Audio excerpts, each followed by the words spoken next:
यार ये doctor diagnosis कैसे बनाते हैं और पेशेंट के साइन और सिम्टम्स में क्या फ़र्क होता है। आमतौर पे ये शब्द सुनने में सिमिलर से लगते हैं कि साइन और सिम्टम्स। हम लोग भी जब डॉक्टरी पढ़ाई कर रहे होते हैं इस चीज़ को सुनते हैं, समझते हैं और डिफरेंस भी समझते हैं। आइए ये जो हमने समझा है ये मैं आप लोगों से साझा करता हूँ। मैं हूँ डॉक्टर सूर्या 34 हार्ट केयर प्रीत विहार से। मैं आप लोगों से इस बेसिक से डिफरेंस को समझाने में और डायग्नोसिस तक कैसे हम लोग पहुँचते हैं।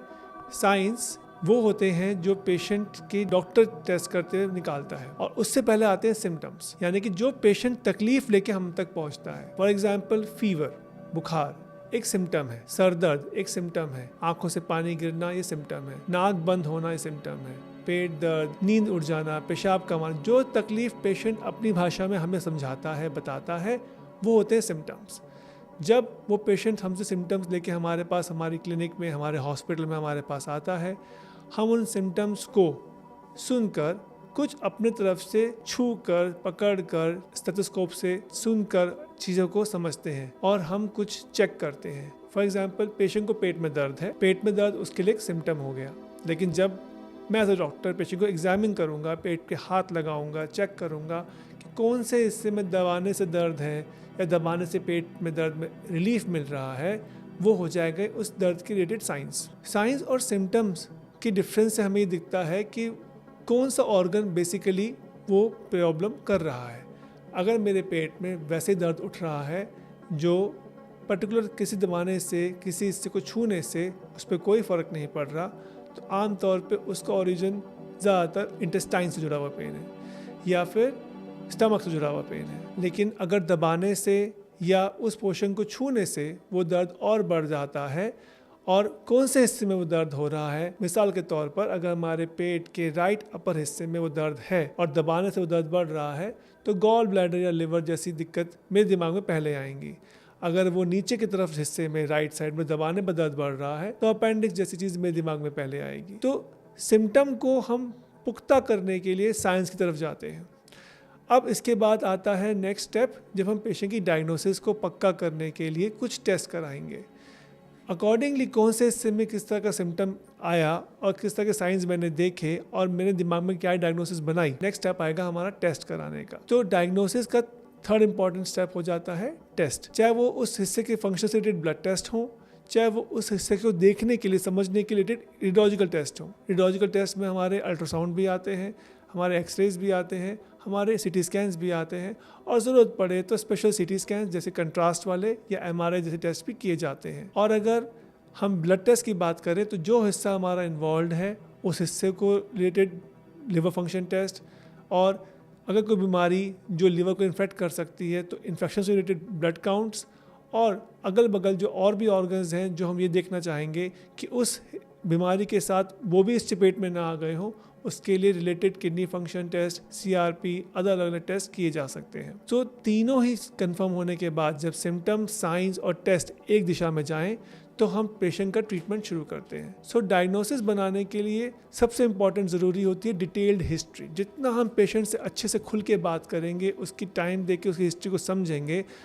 ज़्यादातर केसेस में हमारी डायग्नोसिस वहीं पक्की होनी शुरू हो जाती है। और उस बीमारी को पकड़ने के लिए हमें बहुत ज़्यादा टेस्ट नहीं कराने पड़ते, पर कई बार पूरी तरह पेशेंट अपनी बात समझा नहीं पाता या हम उसकी बात को समझ नहीं पाते, पूरी भाषा समझने के बावजूद भी हम एक डायग्नोसिस पर नहीं पहुंच पाते, तब वहाँ पर हमें रेडियोलॉजिकल टेस्ट की मदद ज़रूरत पड़ती है टेस्ट डायग्नोसिस पकड़ने के लिए। नहीं तो बहुत बार टेस्ट की ज़रूरत होती है सिर्फ अपनी डायग्नोसिस को कंफर्म करके और बीमारी के एक्सटेंट को जानने के लिए। सही पकड़ में ले लिया जाएगा बीमारी को तो सही इलाज करने में हमें आसानी होगी और पेशेंट की रिकवरी भी जल्दी होगी।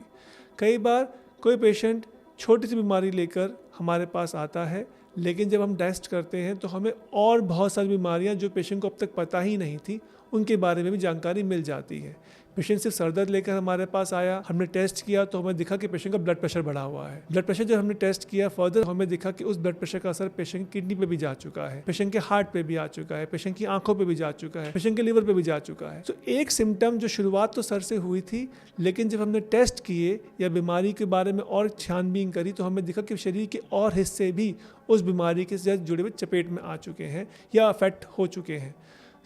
कभी भी हिस्ट्री लेते वक्त हम पेशेंट से हमेशा बोलते हैं कोई बात छुपाए नहीं, कोई बात दबाए नहीं, और उस हिस्ट्री के आधार पर जब हम टेस्ट करें तो हम डॉक्टर से ये कहते हैं कि कोई भी टेस्ट करते वक्त संकोच मत कीजिए, कि हो सकता है कि ये टेस्ट आपको उस समय ज़रूरी ना लगे, लेकिन अगर वो टेस्ट नेगेटिव भी आता है तो हम पेशेंट्स के साथ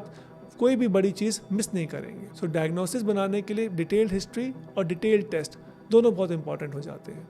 प्रॉपर डायग्नोसिस के बाद जब प्रॉपर ट्रीटमेंट दिया जाएगा, तो जैसे मैंने अभी एग्जांपल दिया, ब्लड प्रेशर जैसी बीमारी जो होती है वो कभी क्योर नहीं होती, उनका मैनेजमेंट होता है, उनका संभाल होता है, यानी कि दवाई से उन्हें कंट्रोल में रखा जाता है। प्लस लाइफस्टाइल चेंजेस से उन दवाइयों की इंटेंसिटी हम कम से कम करते जाते हैं।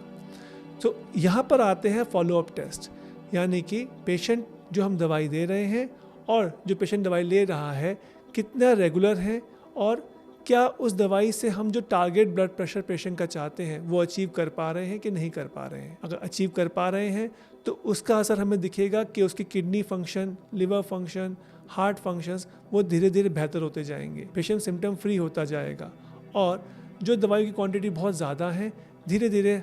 अगर पेशेंट सही तरह से लाइफस्टाइल को फॉलो करे तो वो दवाइयों की क्वांटिटी भी समय के साथ कम होती जाती है। तो डायग्नोसिस बनाते वक्त हम उन टेस्टों को मन में रखें और फॉलोअप में और प्रिवेंशन के टाइम पर उन टेस्टों को हम टाइम पर रिपीट करते रहें, तो हमें एक प्रॉपर चेन मिल जाती है रिकवरी की, कि हम पेशेंट में क्या रिकवरी एक्सपेक्ट कर रहे हैं और कितनी स्पीड से वो रिकवरी हमें वाकई मिल रही है। इसको और से समझते हैं।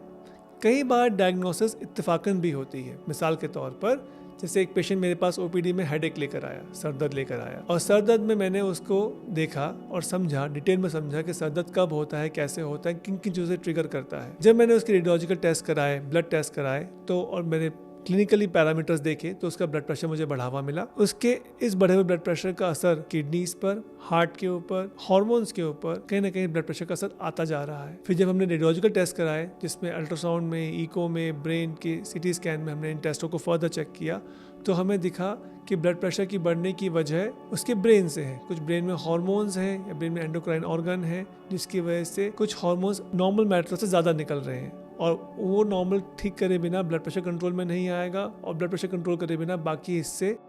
जो अपना फंक्शन ख़राब करे बैठे हैं वो